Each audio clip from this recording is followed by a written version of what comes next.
Can you rise when the opportunity comes your way? Ito ang hamon ng Nike sa mga kabataang Pinoy na may angking galing sa basketball pero hindi nabibigyan ng pagkakataong umangat.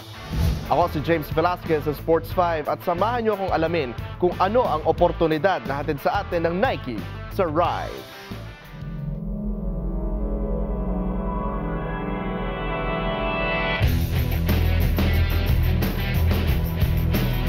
Rise is the first ever reality documentary meets basketball training program.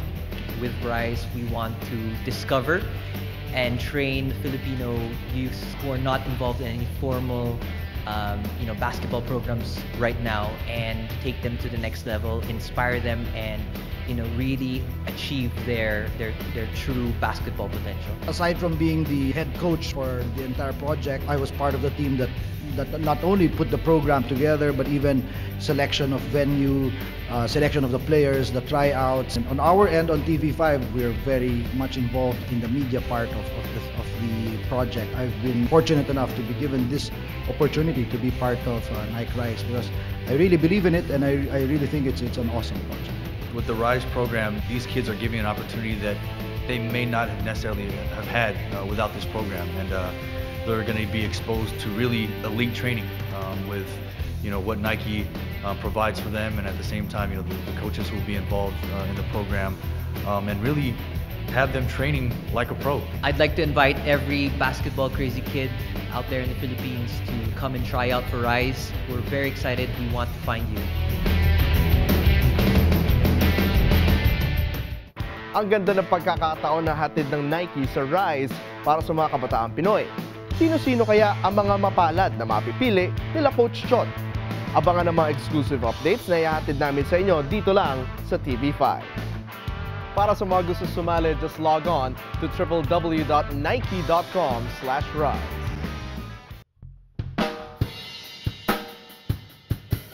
Watch me whip, watch me nay-nay, watch me whip, whip, watch me nay-nay, watch me whip, watch me nay-nay, watch me whip, whip, watch me nay-nay.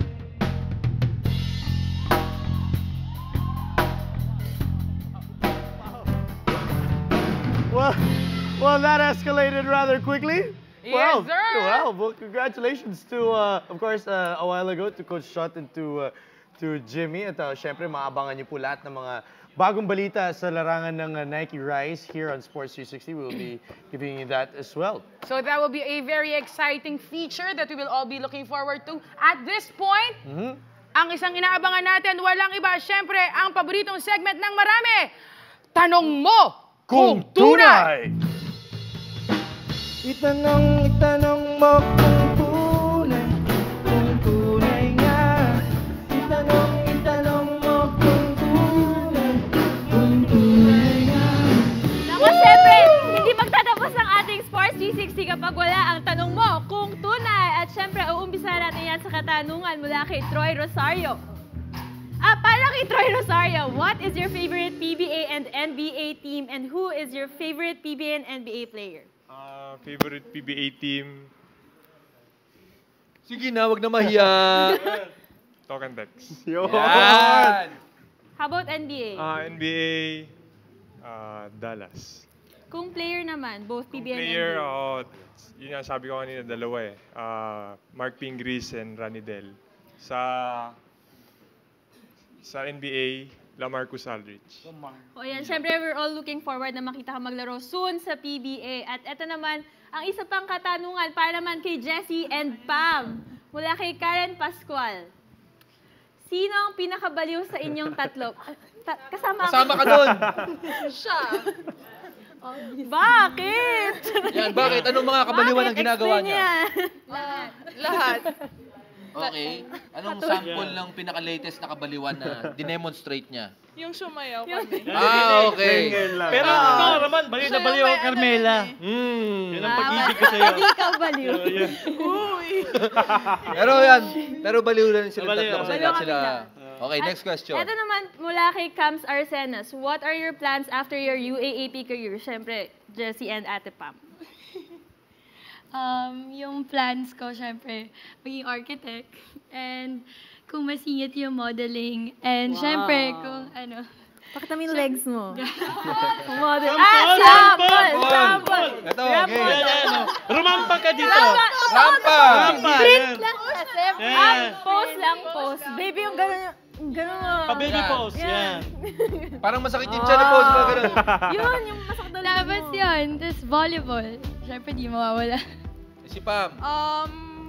Siguro volleyball, ipo-pursue ko sa PSL or other leagues. And siguro kung maano yung education ko, pwede ako mag-aral for masteral or what. So, yun. Okay. Siyempre, ito naman ang susunod nating katanungan. Ano nga ba ito? Mula kay Judy Ann C. Anong advice niyo to future student athletes in balancing study and sports? So, Troy, ikaw. Siyempre, unahin muna yung pag-aaral kasi yung sports, tsaka yung paglalaro, hindi naman forever yan eh. So, at least kung di ka man nag-succeed sa sport na pinili mo, at least may downfall ka. So, walang forever. Yes. Ikaw naman, Jessie, ano advice mo? Yung advice ko is yun, time management lang lagi. And yun, isipin nyo na kaya nyo gawin lahat through God rin as yung nandyan para sa inyo. And yun, hard work na gagawa nyo lahat. At Pam? Yun nga, time management and alamin mo yung priorities nyo and kung anong una dapat sa lahat ng ginagawa nyo. So, yun. At ito pa ang question para kay Sir Carlo Pamintuan. Kung hindi daw po kayo sports analyst, ano daw po most likely ang ginagawa nyo? Ay! Wow! Siguro, Lover boy! Hirap. Politics, maybe? Yun! Politiko! Maybe. Congressman ba? Hindi, mas masaya maging sports analyst. Yan, ano? Talagang sports analyst or nothing. Oo, yan. Yung taong grasa siya. Okay. Yeah, syempre, hindi rin tayo magtatapos hanggat walang batian portion! Bati na kayo, guys. Binabati ko yung Rosario family sa Cagayan, Aguas family sa dito, Altamirano family sa Pasig, tsaka yung C family. Maraming salamat. Si B! Tsaka binabati ko rin yung girlfriend ko. Ikaw, Carlo! Ngayon. Ako? Batiin mo yung mga iniibig mo. I'd like to say hi to my fiancée, Mia. Hi. Sa lahat ng nanonood mula sa Pampanga, kamusta po kayong lahat? And plug ko na rin, no? PBA Radio on Radyo 5.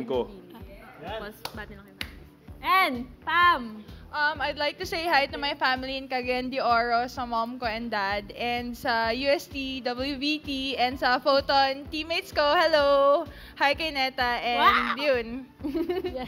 How about you, Jess? I'd like to say hi to my family at sa Bataan and dyan sa Manila, and sa teammates ng dad ko, and UST, WVT, and to my blockmates, and to my friends. Hi.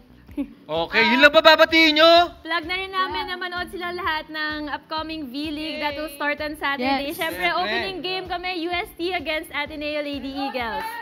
Abangan natin ang lahat! Group Agustin! Kayong dalawa, appear na lang. Appear sa inyo. Okay. Alright, before we close out the show, syempre, we'd like to thank Silent Sanctuary for joining us. Guys, baka meron kayong mga gusto batiin din? Yun, binabati namin isa naming kabanda, si Anjo, nasa Bohol. Hi, Anjo! At uncle ko na si Uncle Nunoy. Yun lang. At dahil wala siya, nagsama po ang Cobanks at Silent Sanctuary. Naging Silent Cobanctuary na tayo. For one last time, ladies and gentlemen, for Miss Erica Padilla, for Ramon Bautista, Jojo the Love Survivor, sa amin lahat ng guests. Ako po si Aaron Atayde on behalf of everyone from Sports 5. This is Silent Sanctuary. Ayoko nang maulit pa ang nakaraan.